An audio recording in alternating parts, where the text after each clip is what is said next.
Capítulo 7. Dos hombres buscan una canoa. La elevación de Izcóatl a la dignidad real propuesta por Tlacaelel se llevó a cabo sin que se produjese en su contra una franca oposición de los integrantes del Consejo del Reino, pues estos, temerosos de contradecir abiertamente la determinación del portador del emblema sagrado y desatar con ello una revuelta popular de imprevisibles consecuencias, optaron por aceptar la designación del nuevo gobernante, sin dejar por ello su empeño de procurar congraciarse a toda costa con los tecpanecas. La sencilla pero emotiva ceremonia de coronación, presidida por Toscuecuetzin, suscitó en la población azteca generalizados sentimientos de optimismo y confianza. Todos deseaban ver en el ascenso de Izcóatl el feliz presagio de una pronta restauración de la concordia interior y de la desaparición del grave conflicto externo que les amenazaba. Sin embargo, los más conscientes de entre los tenochcas se percataban claramente de que ello no era posible y que ambos peligros continuaban latentes y oscurecían el porvenir del reino. A los pocos días de celebrada la coronación, una embajada proveniente de Azcapotzalco solicitó permiso para arribar a Tenochtitlán. Sus integrantes afirmaban venir en son de paz y ser portadores de un mensaje de saludación para el nuevo monarca. Izcóatl dio órdenes para que se permitiese a los embajadores llegar a la ciudad, ya que los jóvenes tenochcas que custodiaban el lago les habían impedido cruzarlo, disponiendo asimismo se les rindiese los honores y atenciones acostumbrados.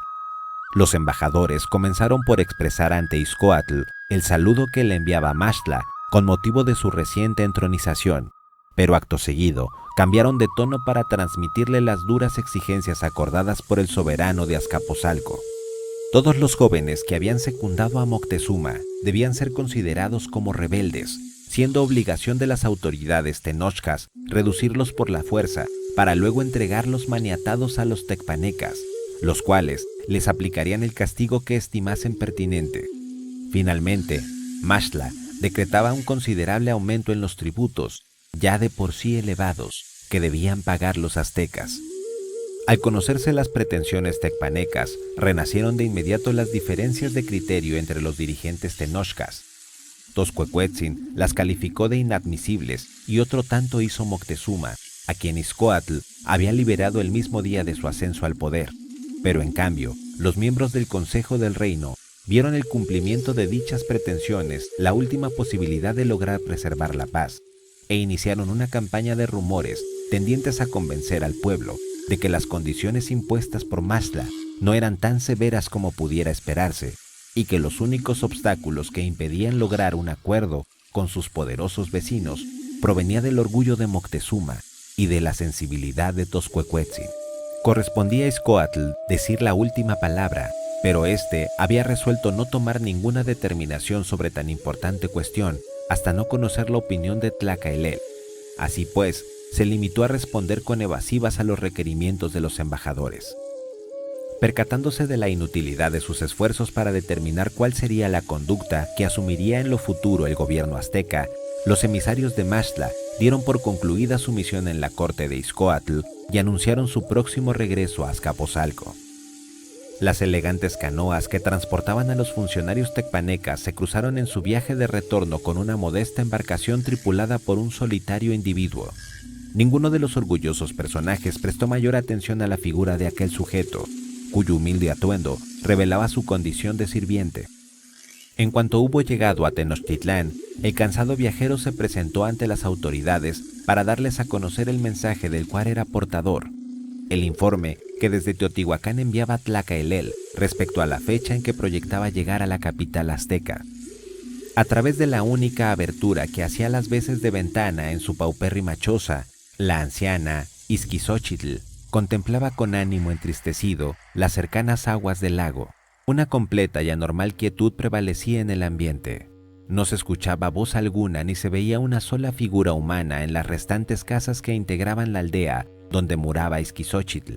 Todos los habitantes del pequeño poblado se habían marchado muy de mañana rumbo a Tenochtitlán a participar en la recepción que se había organizado en honor del primer azteca que alcanzaba el más alto privilegio al que podía aspirar hombre alguno sobre la tierra, portar sobre el pecho el emblema sagrado de Quetzalcóatl.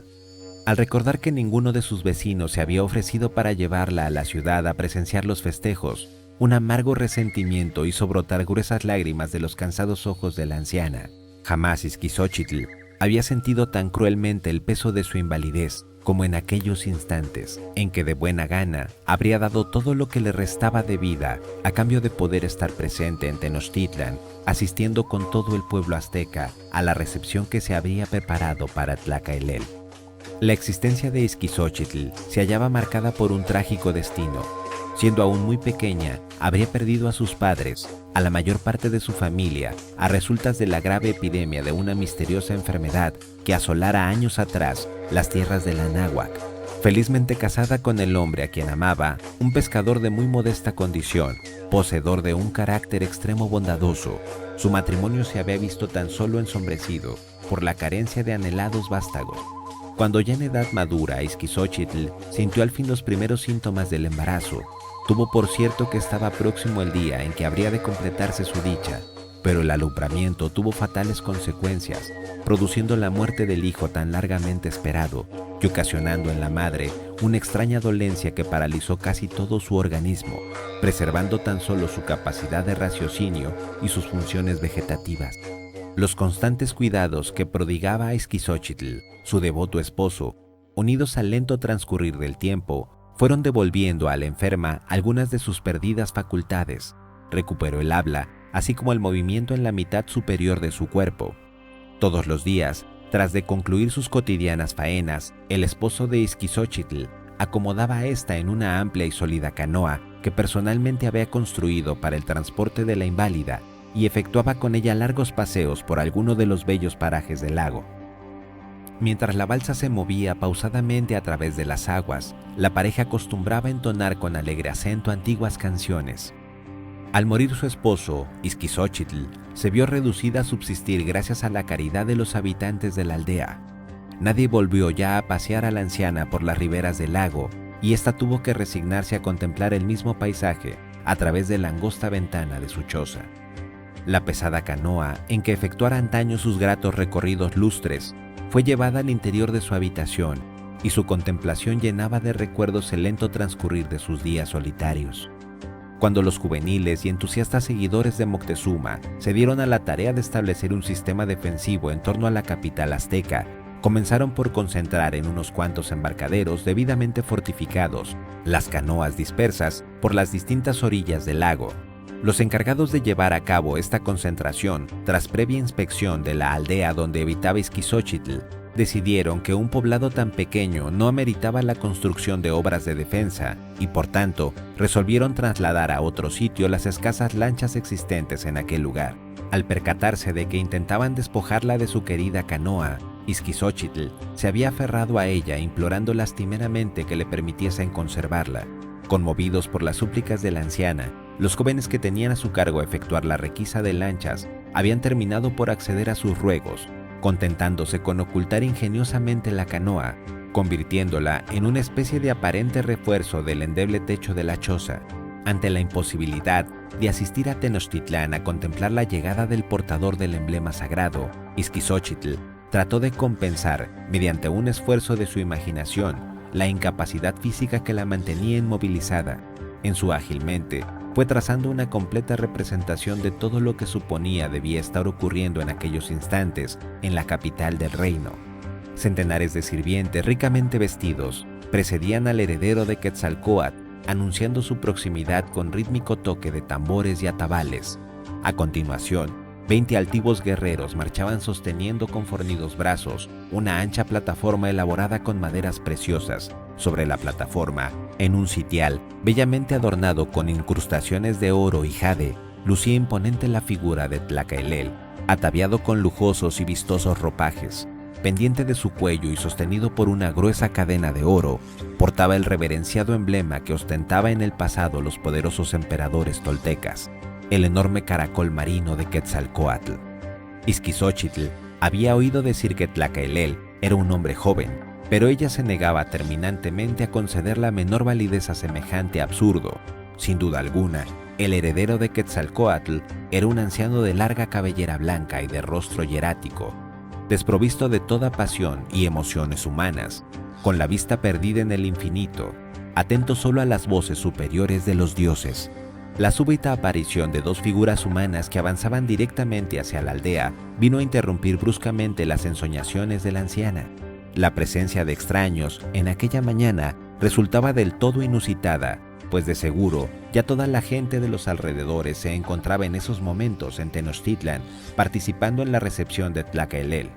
Un sentimiento de temor sobrecogió el ánimo de Ixquixóchitl, quien supuso que muy bien podía tratarse de ladrones deseosos de aprovechar la ausencia de los moradores de la aldea para saquear las casas.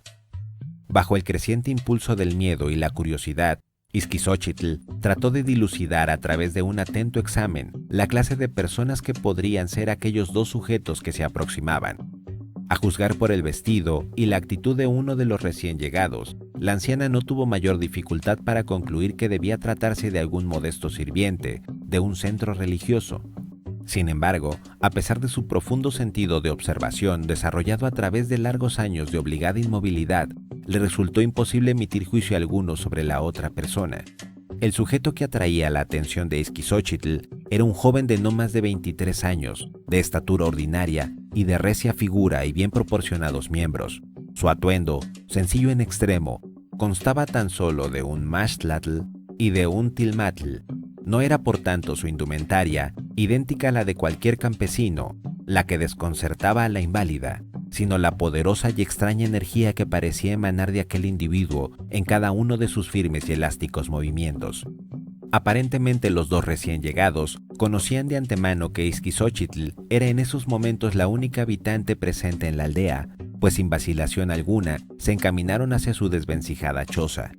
Al llegar frente al umbral de la vivienda, una voz de firme y modulado acento solicitó autorización para penetrar al interior. Sin superar aún los cautelosos temores que le dominaban, Ixquixóchitl otorgó el permiso que se le pedía. Al instante, los dos desconocidos se introdujeron en la habitación y la anciana no pudo contemplar, a escasa distancia de su propio rostro, las facciones del joven y enigmático visitante. Su firme mandíbula de barbilla vigorosamente redondeada, su amplia y despejada frente, sus labios de expresión a un mismo tiempo severa y amable, y resaltando de entre todos aquellos singulares rasgos, los ojos negros y profundos, en los que se ponía de manifiesto una voluntad indomable y una incontrastable energía, que parecía gritar su ansia por transformarse de inmediato en acciones de fuerza avasalladora. Apartando la vista de aquella irresistible mirada, Ixquixóchitl observó que el desconocido portaba sobre el pecho la mitad de un pequeño caracol marino, pendiente de una delgada cadena de oro. Al contemplar aquel objeto, la inválida se sintió sacudida en el fondo mismo de su ser, percatándose repentinamente de la identidad del personaje que se hallaba frente a ella, Tlacaelel, el heredero de Quetzalcóatl. Ixquixóchitl profirió un ahogado grito de asombro y trató de arrastrarse hasta los pies del joven azteca, con la evidente intención de besarlo respetuosamente. Mediante rápido y afectuoso ademán, Tlacaelel impidió los propósitos de la anciana. Esbozando una amable sonrisa, el portador del emblema sagrado tomó asiento al lado de la inválida e inició con esta una amena conversación, relatándole un lejano acontecimiento de su niñez. Tras de una infructuosa y agotadora mañana dedicada a tratar de cazar patos silvestres con su pequeño arco, un pescador que observaba la inutilidad de sus esfuerzos le había enseñado la forma de preparar trampas para atrapar a estas aves, aconsejándole que en lugar de perseguirlas, aguardase con paciencia que los animales cayesen en la trampa. Una vez comprobada la eficacia del sistema propuesto por el pescador, Tlacaelel había continuado durante sus años infantiles entrevistándose con frecuencia con aquel hombre, aprendiendo, a través de sus sabios consejos, incontables secretos sobre la forma de proceder que caracterizaba a los numerosos seres que vivían en aquel lago, desde los lirios acuáticos hasta las distintas especies de peces que veloces cruzaban sus aguas. Para Ixquixóchitl no constituyó mayor problema adivinar que el pescador de aquel relato no era otro sino su extinto esposo. Solamente él había sido capaz de poseer en tan alto grado ese profundo conocimiento de las cosas de la naturaleza y ese bondadoso espíritu siempre dispuesto a proporcionar ayuda a los demás, características claramente sobresalientes en el pescador de aquella historia. Cuando el propio portador del emblema sagrado confirmó sus suposiciones, 2 lágrimas resbalaron por el agrietado rostro de la anciana. Dando por concluidas las añoranzas, Tlacaelel expresó con toda franqueza el motivo de su presencia. Necesitaba una canoa para llegar a Tenochtitlan, y aun cuando estaba al tanto de la requisa y concentración de lanchas llevada a cabo por órdenes de Moctezuma, suponía que esta disposición no había surtido efecto en lo concerniente a la canoa propiedad de Ixquizóchitl, pues conociendo la generosa condición de sentimientos que animaba a los jóvenes que habían efectuado esta tarea, daba por seguro que no habrían sido capaces de despojarla de un objeto que para ella era tan preciado. Ixquizóchitl manifestó de inmediato su consentimiento a lo que le solicitaban. Sin embargo, no dejó de expresar la extrañeza que le producía aquella petición. La capital del reino esperaba presa de emoción la llegada del primer azteca a quien se había confiado la custodia del caracol sagrado. ¿Por qué escogía Tlacaelel una forma casi subrepticia para retornar a su ciudad? En el embarcadero central le aguardaba, de seguro, una numerosa escolta con la misión de conducirle a través del lago. Una expresión de dureza cubrió la faz de Tlacaelel mientras respondía a la pregunta de la anciana. Ningún motivo, y mucho menos un simple festejo, constituía causa suficiente para que los aztecas descuidasen la vigilancia que debían mantener siempre en torno de su ciudad. Si buscaba llegar a Tenochtitlan sin ser visto, era precisamente para comprobar la efectividad de las defensas que la protegían. Tras de bajar de su hábil escondrijo la pesada canoa, Tlacaelel y su acompañante la condujeron con todo cuidado hasta las cercanas aguas del lago y, subiendo en ella, comenzaron a remar con vigoroso esfuerzo.